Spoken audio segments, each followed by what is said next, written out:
Good Thursday morning, everyone. Before I start, I'm going to get an oracle to help me decide what I'm going to do, what best. Give me some advice before I do my show today. Oh, oracular. What should I? Give me some advice. It says, keep your cool and maintain a low profile.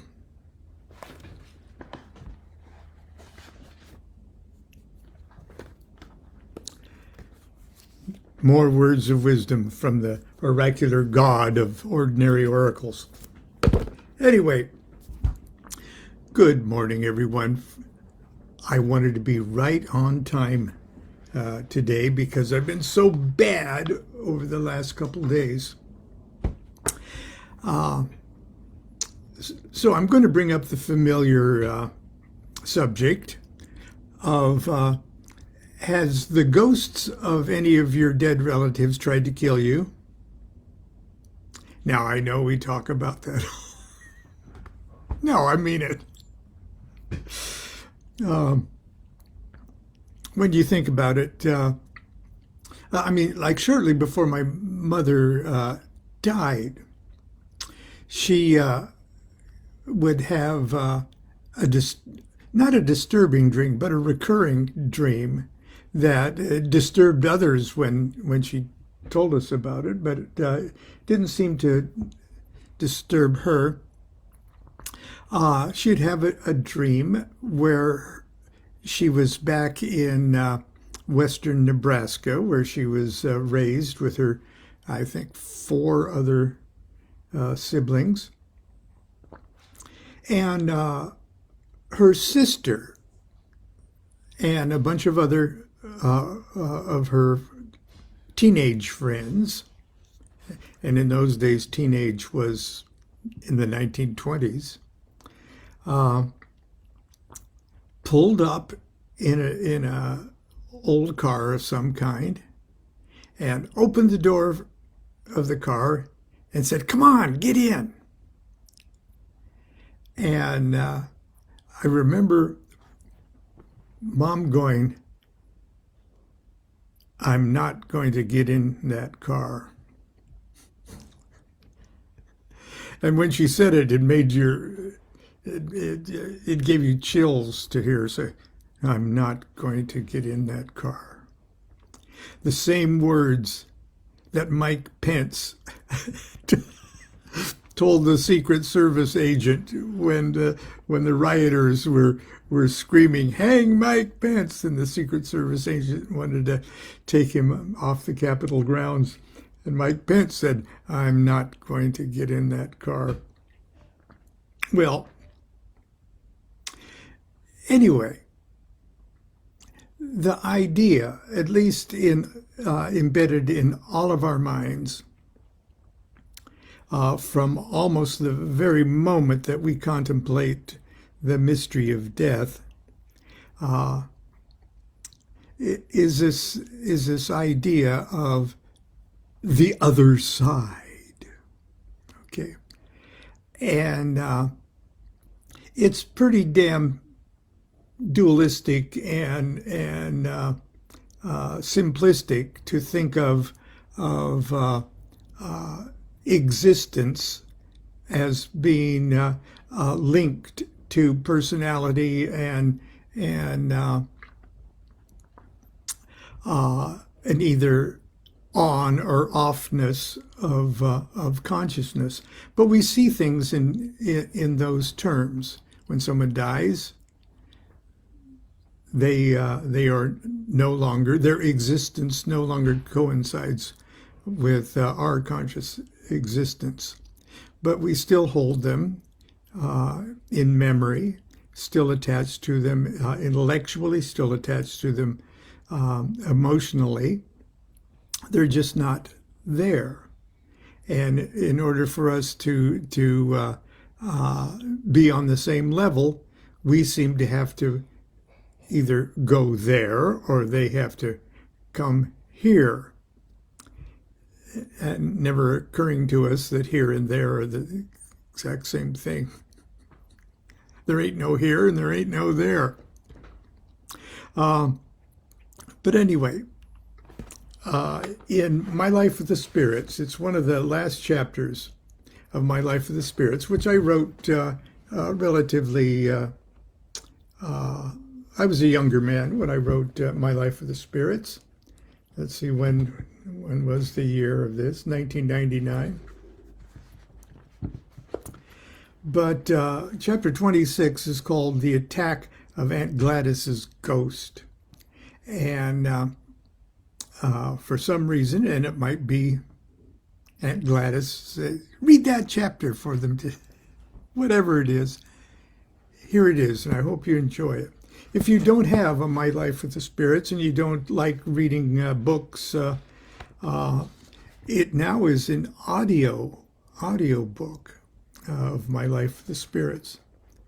And I invite you to get it and listen to it. Chapter 26, Attack of Aunt Gladys's Ghost. I'm often asked if I have ever been attacked personally by a spirit. People are disappointed if I can't terrorize them with some tale of spiritual mayhem. Alas, I have to tell you that, with the exception of my first evocation of Ouroboros, that's when I burned my eyes with oil of bromelain, when it was more a case of my own stupidity than the malice of the spirit, I've never been attacked by any spirit that I have formally evoked. I was, however, nearly killed by a spirit I didn't evoke. Crime statistics show that if you're going to be murdered, it will most likely be by a family member. This is obviously also the case in the spirit world. As you may recall from chapter 2, my Aunt Gladys lived her entire life in Wallace, Nebraska. Her story is one of tragedy and triumph. Crippled at an early age with a disease that virtually gelatinized her bones, she bravely overcame the harsh cruelties of prairie life to become one of the most beloved and respected matriarchs of her community. I loved Aunt Gladys. She was charming. She was witty. All who came near her immediately found themselves willing slaves of her charisma. Through pure will and strength of character, she transformed her wheelchair into a throne from which she dictated the lives of all within her gravitational field. Her favorite servants were little boys, neighbor boys, relatives, it didn't matter. I can't recall ever seeing her without a tiny footman tirelessly running errands, emptying her chamber pot. Yeah, I'm that old. Wallace, Nebraska. Chamber pot. Well, she couldn't get up very easily without a wheelchair. It made sense. But I digress. And doing 1,000 household chores. When they grew older, she allowed them to drive her to the outermost reaches of her queendom. While we were living with her, we lived with her for 6 months. While we were living with her, she even attempted to recruit Mark, my brother, and me into her service. But years of self-centered laziness made us poor candidates for martyrdom.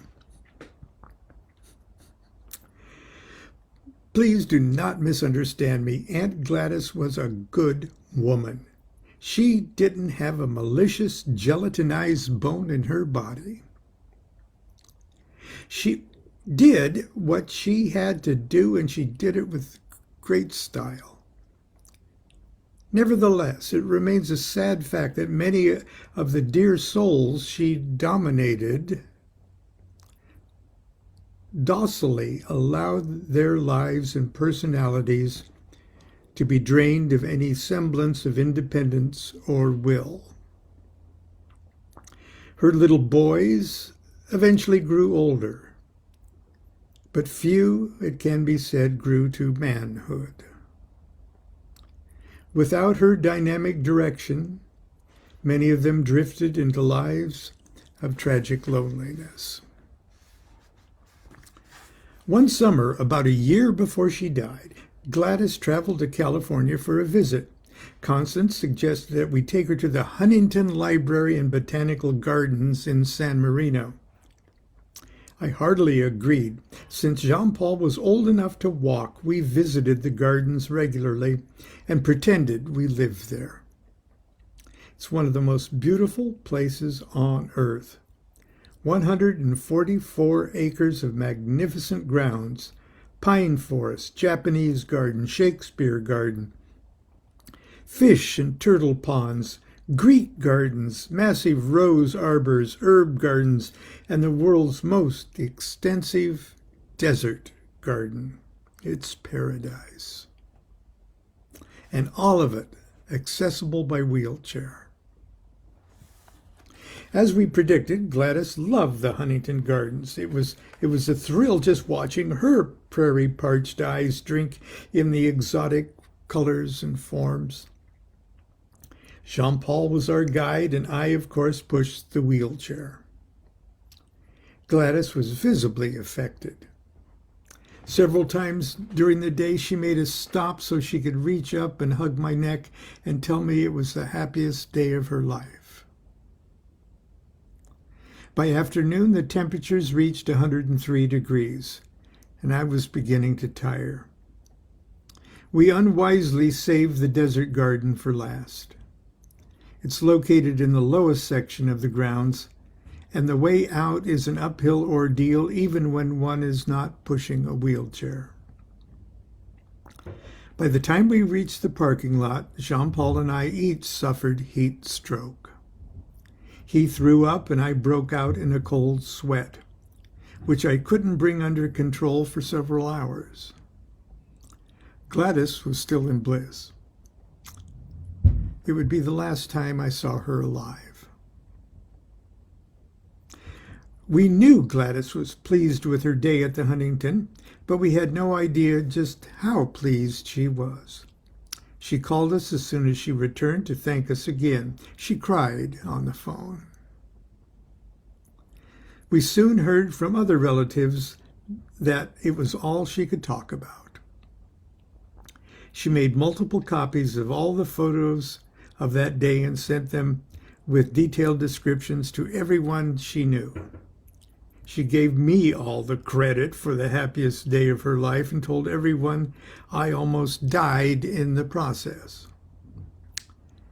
After all these years, Lonnie had become her favorite boy. On the night she died, nearly 24 hours before I would learn of her death, Gladys came to me in a frightening vision. I dreamed I was in her old house in Wallace, lying on my back in her great mahogany bed. It was here the dear woman used to let me sit with her for a few minutes at bedtime, and she would read to me the funny papers adventures of Dondi and Alley-Oop.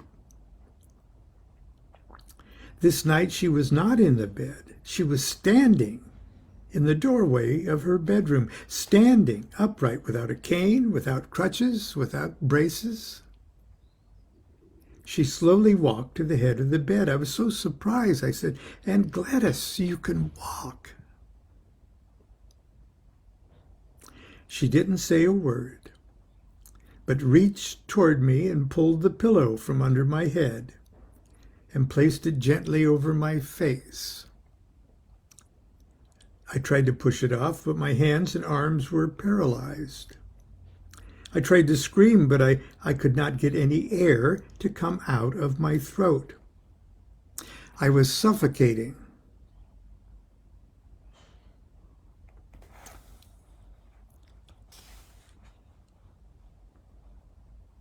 Let's see here. I lost my place.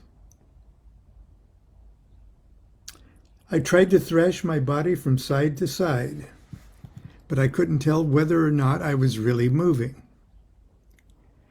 I think I managed to let out an awful groan, but I could not articulate any words. I groaned again and struggled against the pillow. I heard Constance's voice telling me, "Breathe, Lon, you're not breathing. Wake up." I stared wide-eyed into the pillow until it disappeared, and I saw the familiar shadows of my own bedroom ceiling. Finally, I found the control to drag in a deep breath and another. It was a clear case of sleep apnea. It happened before. I snore like Godzilla. This was the first time, however, that it had been accompanied by such a strange and terrifying dream. "I dreamed Aunt Gladys was trying to suffocate me with a pillow," I told Constance, and we both laughed. Still, I couldn't put my head back down on that same spot on the pillow where the dream had occurred. Excuse me. I spent the rest of the night on the living room couch. The following evening, my brother called to tell us Aunt Gladys had died the night before. A few days later, my mother flew to Nebraska for her sister's funeral. She stayed for a week afterwards to help Gladys's daughter with the disposition of some of her things. Mom brought back a handful of memorabilia to divide between my brother and me. My inheritance was wrapped in tissue and delivered in a large shopping bag. A lovely card from her daughter accompanied it. She wrote to tell me again that Gladys's trip to the Huntington was the happiest moment of her life, and that she hoped I would always think of her mother whenever I looked at the silken pillow that Gladys hand embroidered just for me.